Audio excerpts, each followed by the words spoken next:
This trade war that we are witnessing between United States and China will soon end with a winner and a loser. You see, when you look at President Trump starting a trade war 2.0 with China, many people around the world believe that this is cruel, this is bad, this is bully. But then you need to understand that he has been freely elected by the citizens of United States to ensure that United States is taken care of first before giving other countries a hand. Plus, we all have to agree that China's rise as the world's factory was heavily influenced by United States trade policy, corporate outsourcing, and global economic shifts that began in the 1980s and accelerated in the 1990s. You all remember Henry Kissinger's historic trip to China in 1971. Under Nixon administration began the normalization of U.S. China relations. He laid the political groundwork, but the economic shift came later. When you get clients, orders, then obviously you also need to build the infrastructure to support your production. So China also made strategic moves like building special economic zones, funding infrastructure developments like ports, rail and roads, and pro-business policies to attract foreign investment. While the US was generous to give all its businesses to China, but then China also worked hard actively positioning itself to be the ideal destination for outsourcing by offering cheap labor, low regulations and expanding infrastructure. And then other countries like Japan, Taiwan, Hong Kong also invested heavily in China during the same period. So this is the entire summary of how China became what it is today.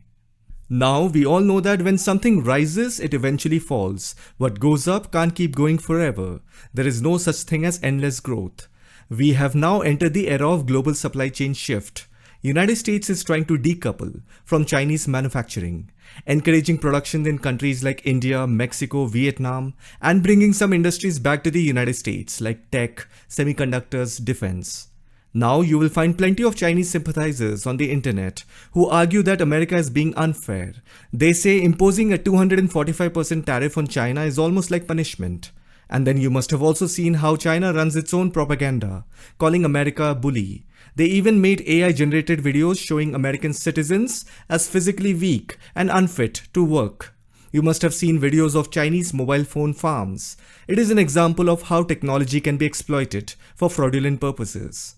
So this back and forth mocking between the two sides, it's all part of the political game. But China is also feeling the heat. Their products are not selling, unemployment is rising, and containers and ships are just sitting idle at their shipyards.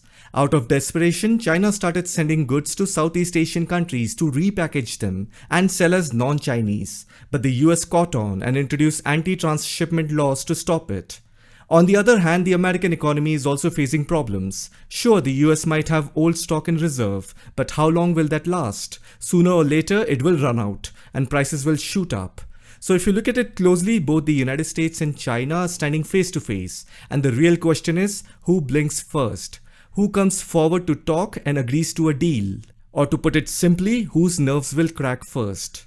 China knows that it doesn't have to worry about elections, unlike the United States and other Western countries that constantly deal with the drama of elections. China can play the long game. They understand that this ongoing tariff war is likely to fuel inflation in the United States soon.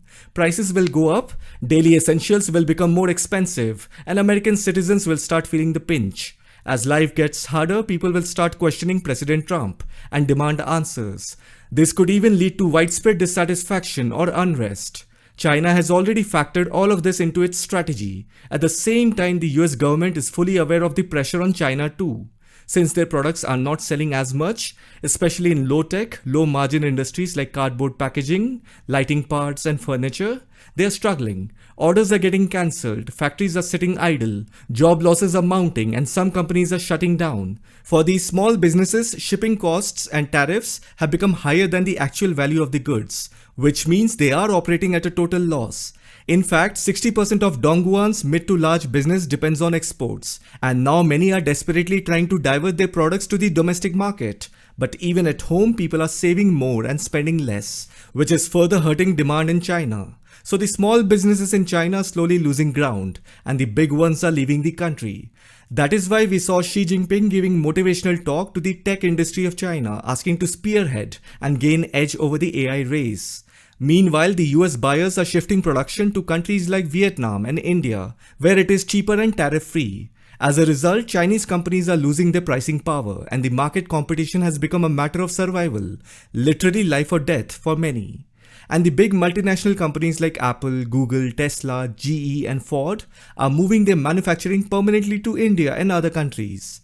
Plus, many countries are now siding with the United States. It is not like the whole world is uniting with China to fight back against America.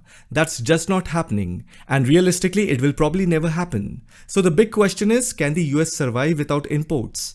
The answer to that is, in short term, yes, but prices for many things will spike sharply. And in long term, tariffs will hurt US businesses that depend on global supply chains and make life more expensive for consumers.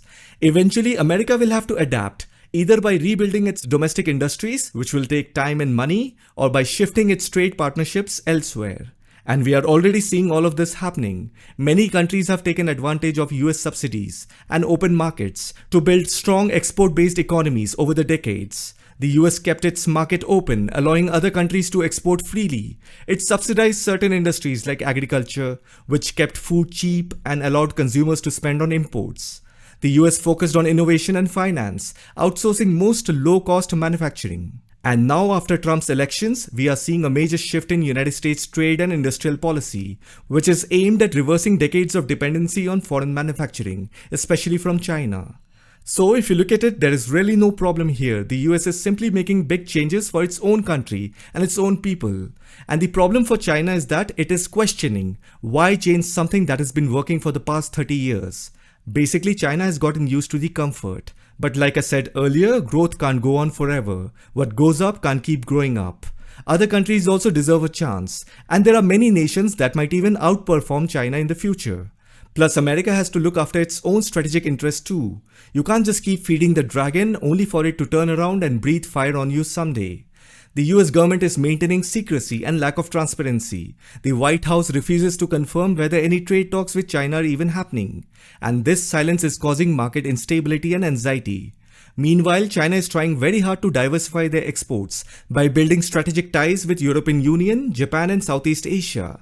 China is lifting sanctions on few European Union lawmakers just so that they could do business and export their stuff to European Union countries. Chinese manufacturers are redirecting their focus towards the European Union market.